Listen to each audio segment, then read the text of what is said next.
शहजादी की शादी एक सांप से हो गई।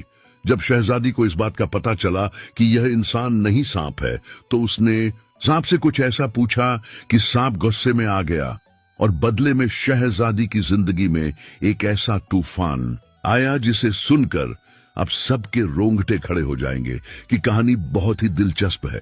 लिहाजा इसे दिल के कानों से सुनिएगा। पुराने जमाने की बात है।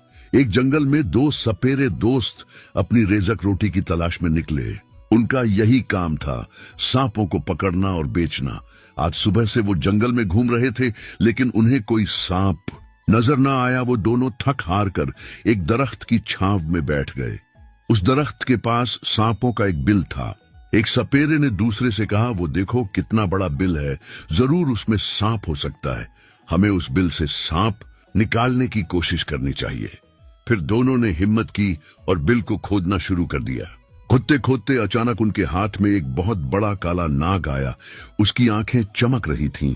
शायद 100 साल पुराना सांप था जो भेष बदलना जानता था।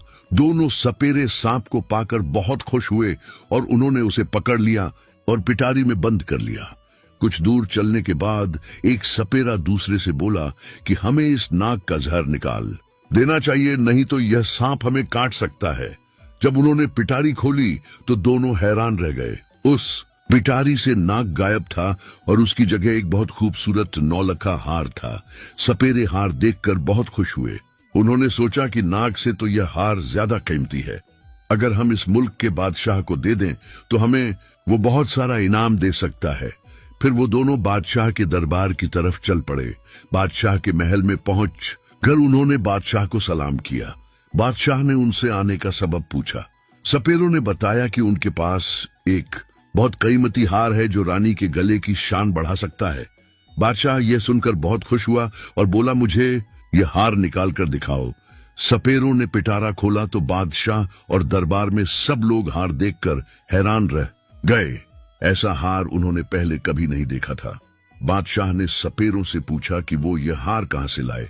यह सुनकर दोनों सपेरे डर गए कि अगर हमने सच बता दिया तो शायद बादशाह हमसे हार न ले और हमें इनाम व इकराम भी नहीं मिलेगा।